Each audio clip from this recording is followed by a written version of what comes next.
Hey y'all, welcome back to the channel! In my last video, which I recommend you should watch before this one, I highlighted the major issues plaguing Halo 343 and Halo Infinite. Today I want to give suggestions, ideas, because it's one thing to criticize, it's another to build on that criticism and offer ideas and suggestions. I will say this right off the bat, I'm not a game developer, I am not an expert on this. I don't work at 343, I don't know what's going on, and perhaps there are things that complicate or nullify the suggestions I make.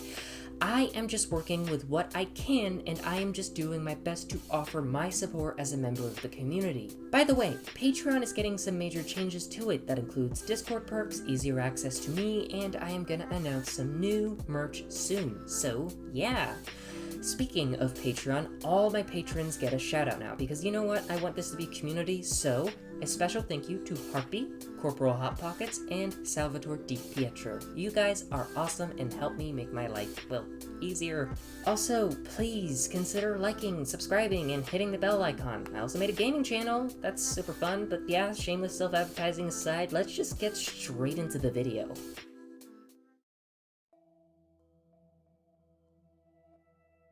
The first point of the day is simple. Talk to us. 343 needs to be open with us and talking to the community on a regular basis.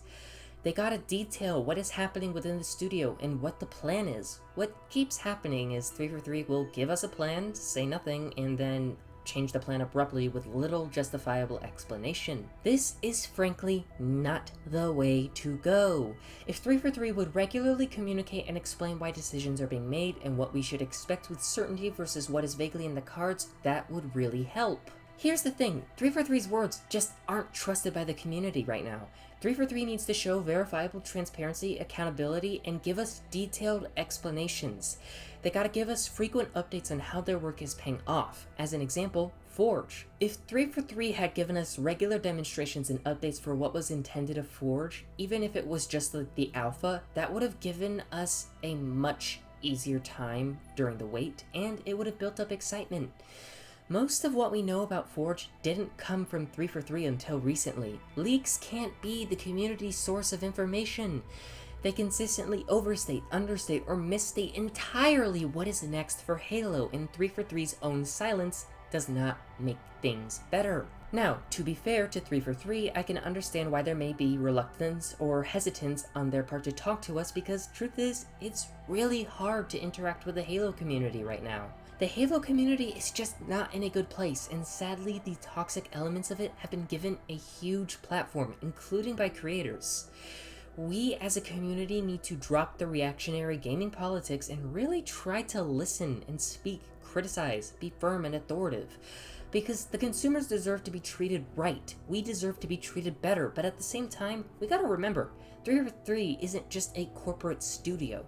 343 Industries is full of people who just want to do their job well, who love what they do. These are human beings, we have to remember that, and it must be absolutely crushing to be working in a struggling, disjointed studio. This is made worse by consistent harassment from large sections of the community. So this kind of doubles back to us as well. If we want 343 to be incentivized to talk to us more, we've got to be willing to push for our own community to be better than what it is now. There are way too many people in this community that think criticism and harassment are one and the same. They are not. Harassment is malicious. Death threats are malicious. Criticism is not malicious. It is a means of highlighting an issue in a constructive way and offering input with the goal of making change for the better. Threatening employees at 343 Industries, harassing them, harassing their families and friends, this has become way too common, and it is absolutely unacceptable, and under no circumstances should we as a community ever tolerate this kind of behavior. Sure, there will be toxic sections, but we have dropped the ball as a community. We have allowed this issue to grow and fester to a point that it is accepted by way too many people. It has gotten to a point that our own community's behavior is driving potential newcomers away, and it is driving active members of the community away as well. I mean, for God's sake, even artists, community artists who aren't a part of 343 are being harassed. I mean, one artist who's a friend of mine, I won't mention her by name because I don't want her to be harassed any more than she has. There was an entire Reddit thread dedicated to targeting and harassing her, And these people didn't even know who she was or know a thing about her. They just saw some random Reddit thread and then just went for her. And there was another artist that I also won't mention because, again, they don't want any hate, more hate driven towards them. 343 showed off their art in a spotlight, and because 343 showed off their art in a spotlight, they got harassed and attacked by the community. This isn't acceptable. Guys, at the end of the day, this is a video game. A video game. Yes, we care about it. We are passionate and devoted to it, but to allow toxicity to spread as widely in our community as it has, we are destroying Halo's reputation as much as the mishandling of the franchise is. We have to be better. That's not to say that all of this is our fault, by the way.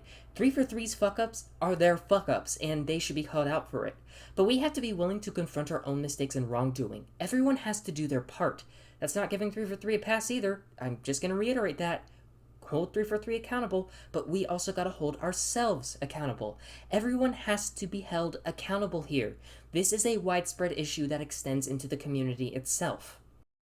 Recently, 2 maps were revealed for the winter update. These maps were made entirely with Forge. This is a good first step, but 343 now has the tools and the manpower to churn out maps quickly. With the leaked incomplete build of Forge, members of the community have been able to create crazy, wonderful things. Some have even managed to make their own maps and recreate older maps. Halo Infinite's Forge has the potential for incredible things, so take advantage of that. One of Infinite's biggest shortcomings is its lack of maps. 343 has the capacity to change that. Having just a small team dedicated solely to creating new maps through Forge could drastically improve things. If there are mechanisms within the company itself that prevent such a decision from being made, go get outside help. 343 doesn't have to work on Halo alone. Get commissions from modders and professional Forge users in the Halo community. Get them familiar with Forge and the tools that come with it. Give them full, unrestricted developer access to Forge and let them make maps. Hell, why not even recreate maps from older games too? Halo 4 and 5 had some really cool stuff, and 343 likely has them in a hard drive somewhere. Also, don't limit the introduction of maps to updates. Whenever a map is ready, just send it. Don't even limit it to drop pods. Just announce that a new map is ready and bam, send it. This will significantly improve morale within the Halo community, build interest in the game, and what's best is, it will show that the game isn't dead, it's still being invested in. And 343 can use Forge for other things, such as implementing game modes that people have been wanting for a while, have popular and iconic modes like Infection up there on the list. The point is, use Forge. It is a very powerful tool, and the people working on these modes and maps, well, let them do their job without being strangled. Obviously, there needs to be some form of oversight, but video games are an art form. Developers are artists.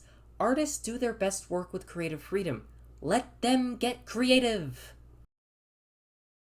A major part of Halo is its story and its lore. There are 2 decades of stories and ideas to dig into. Halo's lore community played a huge role in keeping interest in the franchise strong between Halo 5 and Halo Infinite. In fact, I would say that the time period from Halo 4 to 2018 or so would have been a golden age for lore YouTubers. However, Halo's lore and universe has really been shafted, arguably more so than the game itself. Even Infinite's campaign, much as I love and adore it, did very little to expand on the universe. I mean, for God's sake, it's set on Zeta Halo, and the Forerunner trilogy was given no time or love in the game? Come on, man. We need more cannon fodders, more lore drops, more stories, short stories, media. Invest in the lore of Halo. Halo 4 and 5 had a ton of media to go alongside it. Comics, audio dramas like Hunt the Truth, lore terminals in the MCC, animations, books being turned into animations, like Halo Evolutions, community-driven things like Halo Legends, the Mona Lisa being made canon and turned into a motion comic by 343. There was always something new for the lore community to dig into, and there was always a growing interest as a result of the lore community covering these events. 343 likes to talk about expanding to a broader audience, and to that I say, address your damn core audience! The lore community is a major part of that core audience, and here's the thing. Nerds attract nerds. I'm saying this as a fucking nerd. I was inspired to make lore videos by YouTubers like Installation00 and Hidden Xperia, who both have large bases and followings. I made lore videos and now I got multiple people into Halo, and they in turn have gotten some of their friends into Halo, and vice versa. Invest in the lore community. This one is simple, and it will be the first step in getting the core audience of Halo back into Halo and expanding to a quote-unquote broader audience. Rubicon Protocol and the audio logs are great, Memory Agent is great, but we need more! If 343 wants Halo Infinite Seasons to have stories, that is great, but it has to be way more than just the story of Lone Wolves, which wasn't even a damn story. Halo's lore is deep and vast. Do more than just focus solely on the Spartans and the Banished.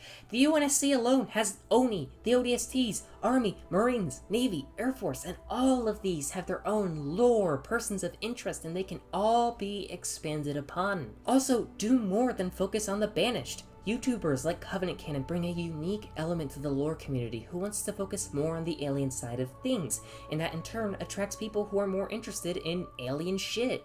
Develop the remaining Covenant splinter groups, give us more sorts of Sanghelios lore and stories. Halo is more than just the Spartans. Invest in the lore of Halo. Now, this one does not necessarily have to be limited to 343 Industries. 343 shouldn't be the only studio working on Halo. Microsoft and Xbox have a ton of studios at their disposal. There can be more than just 343. If 343 wants a broader audience, then one way they can do that is by either making more spin-offs or having someone else make a spin-off. There are a ton of Halo fan games in development. Why not endorse them? Maybe even provide them with assistance. Return to Halo Wars. If 343 cannot develop it, pass it on to someone else. The Halo community is literally begging for more Spirit of Fire adventures. Give it to them. Halo does not just have to be a first-person shooter, and even if you want to keep it to an FPS game, don't be afraid to go for something new. Branching Sickness is an awesome flood horror game that is entirely fan-made, and it looks amazing thus far. Hell, get the damn Sins of the Prophets team to make what they have, or to take what they have for Sins of the Prophets 2 and use it to make a fully fledged game. It's not unheard of for fully fledged games to start as mods. Halo does not have to be restricted to Infinite and the MCC, and it will attract that broader audience that 343 wants. I have been saying this for a while, and I will continue to advocate for it. The House of Reckoning is the perfect mission for a Firefight game mode. It already has the wave mechanic, as in the campaign mission, you are literally fighting against literal wave after wave of enemies that arrive in a fashion similar to Firefight. There are weapons galore for players to use, skulls can be added in to complete the Firefight experience, and there are literally 3 areas that are just begging to become Firefight maps. And nobody can give 343 flack for taking segments of the campaign and turning them into Firefight maps, because that's frankly exactly what Firefight was in Halo Reach and ODST, campaign segments turned into maps. It may not be a lot, and Infinite still needs a ton of work, but bringing this game mode in should not be terribly difficult to my knowledge, and it would go a long way in getting people back into the game. One of Infinite's biggest problems is that people do not see content being added in. Firefight, while simple, is a huge thing for the Halo community, and it would go a long way in showing that yes, Infinite is not dead, it is alive, it has hope. Deliver hope. Wait, don't leave. I have made a channel specifically dedicated to gaming. This is where I will continue my Waifu Soul series, host game nights, and I've also got a little Nightmare series inbound. Super fun, and I think you should maybe, sorta, definitely, kinda, sorta, yes, you absolutely should go over there and subscribe. Just saying, that said, what do you think of my points? Would Halo be better or worse with my suggestions? What would you like to see out of 3 over the next year in your ideal world? Let me know in the comments and on Discord or Patreon, and I will see you in the cosmos, friends.